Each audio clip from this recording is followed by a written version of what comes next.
One of the worst things about being 600 pounds is how painful it is. Let's talk about it.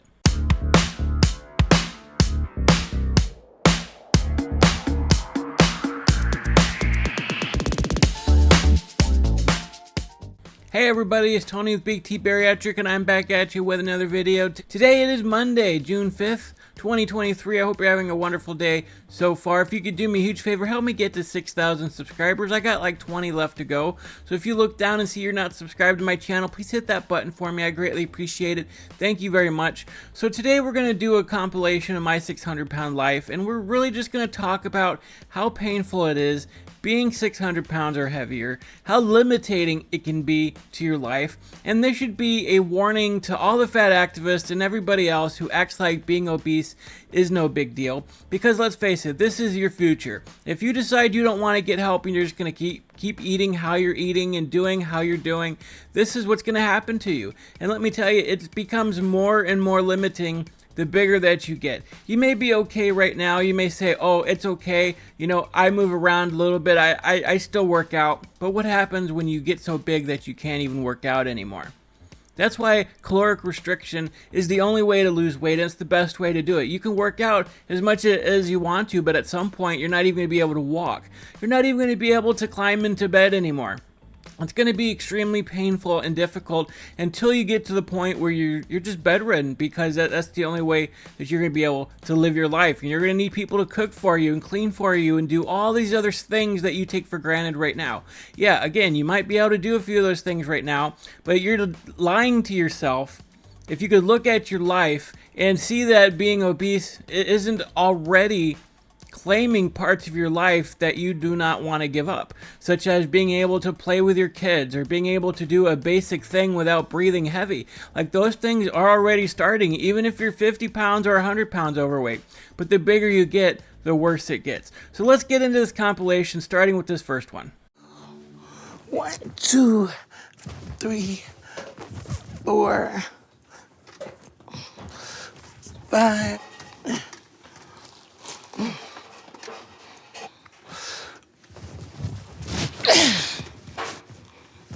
I go grocery shopping maybe once a month because it's hard for me to get back and forth to the grocery store. It's cold in there now. Oh my God, it's cold out here. I told you it was cold. Oh. Yeah. I cram in my van. That take a lot of energy, so. Oh. Hold on, Noah, back up. I take my chair because when I ride the store wheelchairs, I'm uncomfortable. When I'm in my wheelchair, I'm comfortable. As you can see from this first clip, just doing the most basic things can become so debilitating. Climbing into bed. How would you have ever thought in your entire life that it would have been difficult climbing into bed? And it very much is, because you're heaving all of your weight along with you, right? You're dragging yourself, you got all this weight to push and pull, and it just keeps you from even just doing that. And she had to count her steps from her wheelchair to her bed. 6 steps that she could barely make. Yes, 6 steps from her wheelchair to her bed that she could barely make. And she looked like she was about to fall over if she had to do 10 more. You know, it's like just the little basic stuff you don't even think about that we take advantage of every single day. And after losing 200 pounds, I made a short about this yesterday because I was making this compilation of clips.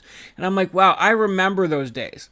I remember often describe how my bathroom is just like right over there, just a few steps away, and just for me to go and urinate, to go pee, just how debilitating it was to do that, how out of breath I was, heaving and just breathing so heavy just to make a few steps, just to go pee, or to go and climb into my truck, to go anywhere, how difficult that was, and how my belly overlapped the steering wheel, so climbing in was a battle sometimes, and you could very easily get stuck with the steering wheel pressing against you, and you're trying to pull your fat a certain way so you can get in and out, not being able to wear a seatbelt, like all these basic things that everybody else takes for granted.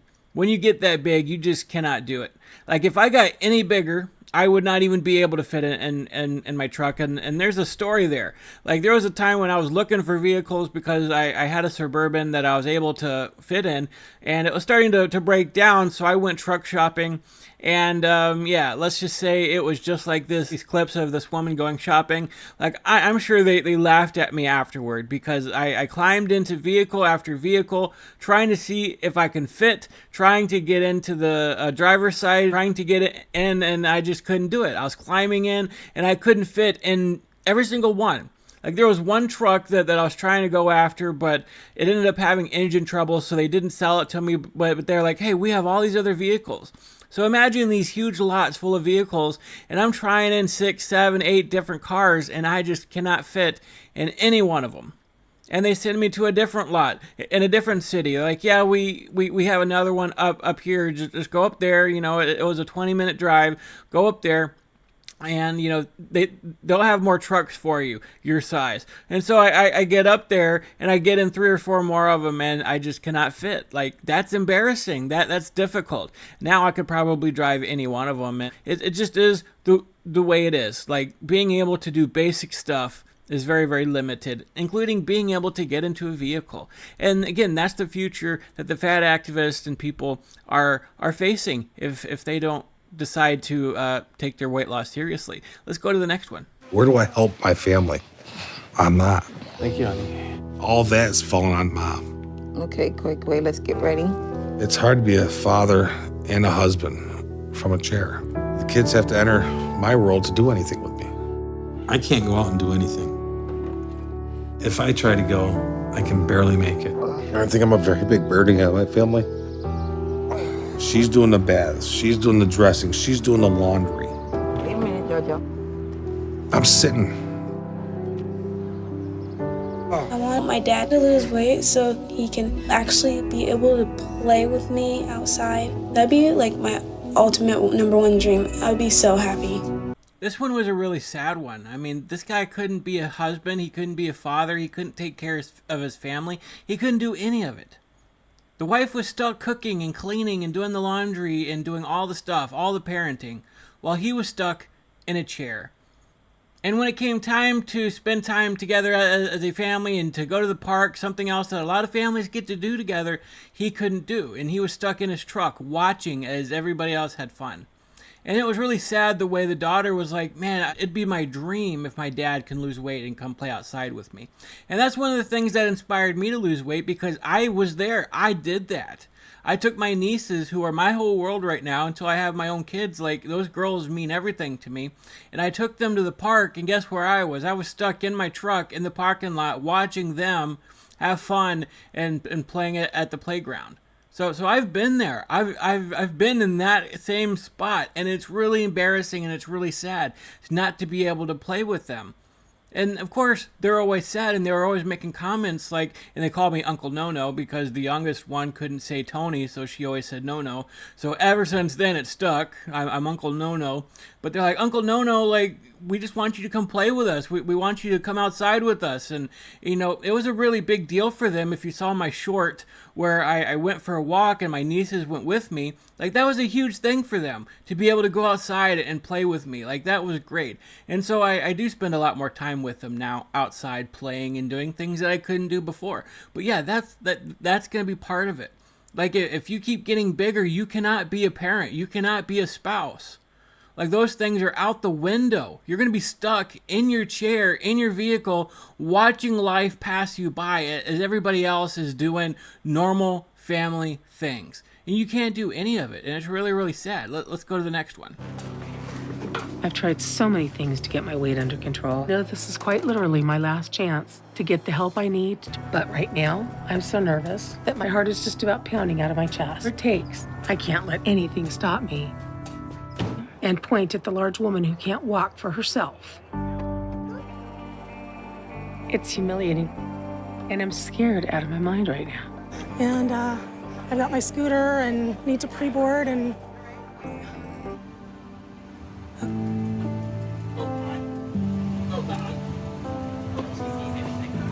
Something right here. Okay.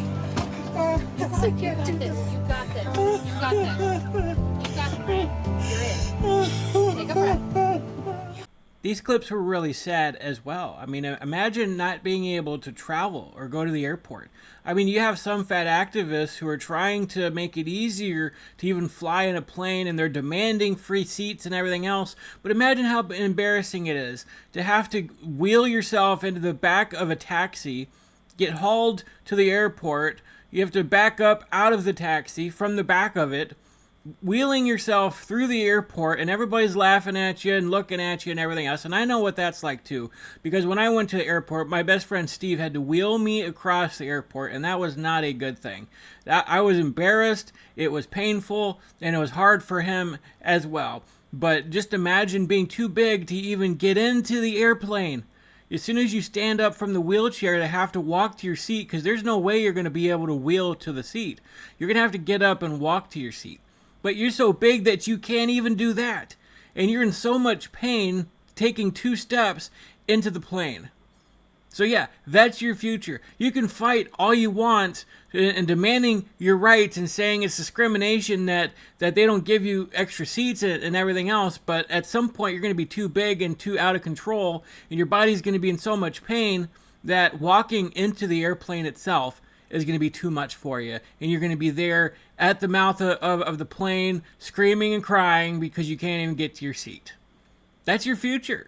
I mean, look at it. Look at it again. Go back and watch it. That's what's going to happen to you, because that's what's happened to me too. So I know exactly what that's like. It's very difficult to travel and to do basic things like that everybody else, again, takes for granted and is able to do without any limitation. Let's go to the next one. My weight has reached a point where I struggle to do every single thing I need. I don't go out. I can't do much. And I get sad about it.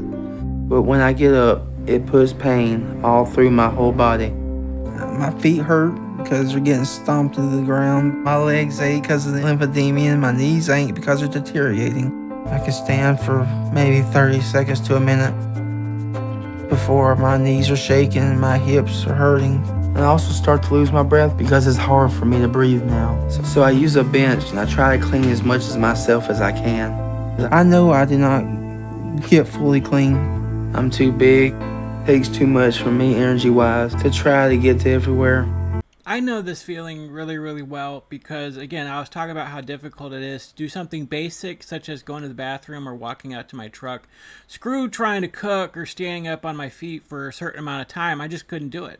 Like, after about 30 seconds to a minute, it was like my back started grinding. It's like my very lower back. It was like all this weight and pressure pressed down on my lower back, and it was pinching all kinds of nerves. And you have about 30 seconds left. You know that that's a huge warning sign when your back is screaming out to you that you're going to fall over. Your knees are going to buckle. You have a difficult time breathing, so you're out of breath. Your heart is pounding like crazy, and you feel like you're going to fall over if you don't sit down. So just being able to walk for more than a minute or 2 minutes is just out of the question.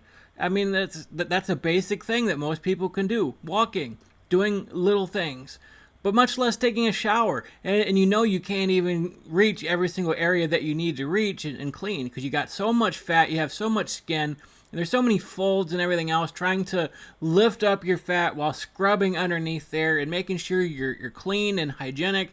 Like, it just doesn't happen. When you're that big, there's no such thing as hygienic. You smell constantly. You have infections under your folds, especially in the summertime when it gets really, really hot and sweaty out. I mean, it's just miserable living. You're in pain. Every step is painful. Your knees hurt. Your ankles hurt. Your legs hurt. Your back hurts. Your neck hurts. Everything hurts from head to toe. And so that's the very painful part. It's like, that's why people sit all day. And the parts that I clipped out of here, he was talking about how scared he was of falling down. And so he bought a pair of non-slip socks, or he bought like 15 pairs of them. And he wears them in the shower and everything else because it's his biggest fear, falling down, because he knows if he falls down, nobody's going to be able to help pick him up. And that's always been my fear. Even now, after losing 200 pounds, I still fear falling down. I fear going for walks. I fear doing things that I should be out there doing. And so a lot of people are like, hey, why don't you just go outside and exercise? Well, that's something that a lot of you take for granted, that you can do that. You can go exercise. You can go for a walk. People my size and much bigger than where I currently am, we have a difficult time doing that because any wrong move can pull a muscle, or I can jar my knees, or I can fall down and end up getting really, really injured. And so, I'm still scared of doing stuff like that. I mean, that's just a part of being really big that a lot of people don't realize. So you have all these fat activists who are like, oh, I can move, I can do a little bit of working out. But if you don't already notice how limiting it is to do some basic workouts, how out of breath you are and how sweaty you get just doing it for a few minutes, just wait a little bit, get a little bigger, and then you'll see how impossible it is just to do even the littlest things like taking a shower. And you have to sit down and shower. Like I still sit down and shower. I mean, I don't have to totally, but I'm so used to it now that I do stand to wash my hair, and I try to get under some areas. I still have a lot of skin from losing a lot of weight, so I make sure I can clean myself, and I absolutely can. I can take a full shower.